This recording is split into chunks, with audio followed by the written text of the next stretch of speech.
కాబట్టే కంపెనీలు ఎక్కువగా కస్టమర్ ఎక్స్పీరియన్స్ మీద ఫోకస్ చేస్తుంది. Basically here we are dealing with the people who are interacting with the product. అతను ఎక్కడెక్కడైతే సర్వీస్ పాయింట్స్ ఉంటాయో, బ్యాక్ అండ్ సర్వీస్ పాయింట్స్ ఉంటాయి. అంటే చాలా మందికి ఇంకో డౌట్ ఉంది, మరి యూఐ అంటే ఏంటి?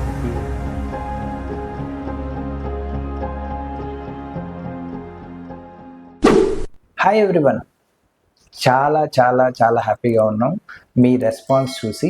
ఇంకా మేము ఇప్పుడు చాలా వీడియోస్తో మీ ముందుకు వస్తూ ఉన్నాం. ఇప్పుడు ఇవాళ కొత్త వీడియో. మనము ఈ వీడియోలో చాలా డీటెయిల్డ్గా యూఎక్స్ అంటే ఏంటి, సిఎక్స్ అంటే ఏంటి, సర్వీస్ డిజైన్ అంటే ఏంటి, వీటి గురించి, వీటిల్లో ఉన్న డిఫరెన్సెస్ గురించి మీకు నేను చెప్తాను. Let's get into it.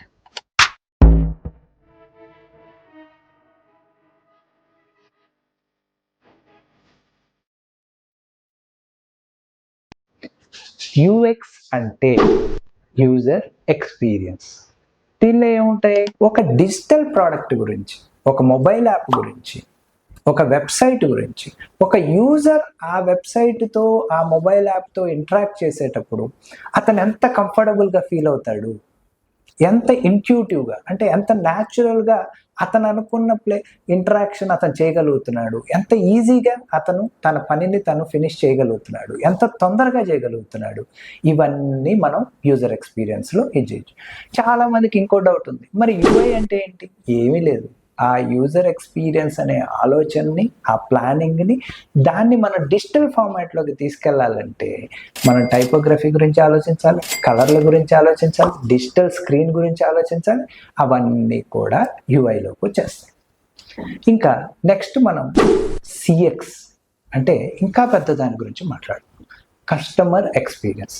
ఇక్కడ ఏంటంటే ఒక కంపెనీతో అతను ఒక మెసేజ్ పంపించిన దగ్గర నుంచి ఆ కంపెనీ అతనితో ఎలా డీల్ చేస్తుంది, మార్కెటింగ్ వాళ్ళు ఎలా డీల్ చేస్తున్నారు, సేల్స్ వాళ్ళు ఎలా డీల్ చేస్తున్నారు, పర్చేజింగ్లో ఎలా డీల్ జరుగుతుంది, ప్రాసెస్ ఎలా జరుగుతుంది, అతను పర్చేజ్ చేసిన తర్వాత కస్టమర్స్ అతనికి ఏదైనా ప్రాబ్లం వస్తే కస్టమర్ సపోర్ట్ అతనితో ఎలా డీల్ చేస్తుంది, ఆ బ్రాండ్కి అతను ఎంత వాల్యూగా ఫీల్ అవుతున్నాడు. సో ఈ మొత్తం కూడా కస్టమర్ ఎక్స్పీరియన్స్ రిలేటెడ్గానే ఉంటుంది. అంటే ఆ వ్యక్తి యొక్క కంపెనీ ఇంటరాక్షన్ మొత్తం కలిపితే అతను ఒక కస్టమర్ ఎక్స్పీరియన్స్ లాగా మనం తీసుకోవచ్చు.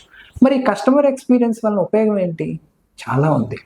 ఒక వ్యక్తి ఆ పర్టికులర్ కంపెనీకి లాయల్ కస్టమర్గా అవ్వాలి అంటే అతని ఓవరాల్ కస్టమర్ ఎక్స్పీరియన్స్ బాగుండాలి. అంతే తప్ప ఓన్లీ ఒక డిజిటల్ స్క్రీన్లో బాగుండి మిగతా చోట్ల బాగాలేకపోతే మరి ఇబ్బందే కదా మనకైనా.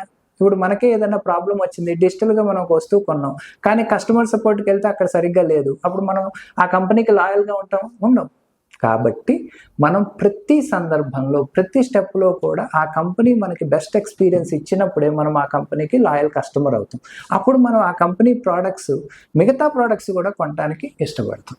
అదే కస్టమర్ ఎక్స్పీరియన్స్. కాబట్టే కంపెనీలు ఎక్కువగా కస్టమర్ ఎక్స్పీరియన్స్ మీద ఫోకస్ చేస్తుంటాయి. ఇక మూడోది సర్వీస్ డిజైన్. అంటే ఓవరాల్ ప్రతి టచ్ పాయింట్లో కూడా మనం ఆ పర్టిక్యులర్ ఎక్స్పీరియన్స్ని బెస్ట్ పాసిబుల్ వేలో డెలివర్ చేయగలగాలి. అంటే ఏ టచ్ పాయింట్లు ఉండొచ్చు? ఫిజికల్ టచ్ పాయింట్స్ ఉండొచ్చు, డిజిటల్ టచ్ పాయింట్స్ ఉండొచ్చు, అన్ని. అందుకనే దీన్ని మనం హోలిస్టిక్ ఎక్స్పీరియన్స్ అంటాం. అంటే ఓవరాల్గా ఎక్స్పీరియన్స్ బాగుండదు. సర్వీస్ డిజైన్ అంటే అతను ఎక్కడెక్కడైతే సర్వీస్ పాయింట్స్ ఉంటాయో, బ్యాక్ అండ్ సర్వీస్ పాయింట్స్ ఉంటాయి. అంటే ఒక ప్రోడక్ట్ ఒక చోట నుంచి ఇంకో చోట డెలివరీ అయ్యాలి, అక్కడున్న ఎంప్లాయీస్ కూడా హ్యాపీగా పనిచేయాలి. సో ఇట్లా ఓవరాల్ ప్రతి టచ్ పాయింట్లో పనిచేసే ఎంప్లాయీస్ కూడా వాళ్ళ ఎక్స్పీరియన్సెస్ బాగుండేటట్టు చూడగలిగినప్పుడే సర్వీస్ డిజైన్ ఎక్స్పీరియన్స్ బాగుంటుంది. కంపెనీలో దీని యొక్క జాబ్ ఆపర్చునిటీస్ గురించి, ఈ యొక్క కోర్స్ మీరు నేర్చుకోవాలంటే మీరు మమ్మల్ని కాంటాక్ట్ చేయొచ్చు. మీరు పోస్ట్ చేస్తే మీ కమెంట్లో మేము ఇంకొక వీడియో కూడా ఫుల్ డీటెయిల్డ్గా జాబ్ రోల్స్ ఏముంటాయి, శాలరీస్ ఎట్లా ఉంటాయి, ఏ కంపెనీలో జాబ్ ఆపర్చునిటీస్ ఉంటాయి, వాటి గురించి ఇంకొక వీడియో సపరేట్గా చేయగలుగుతాం.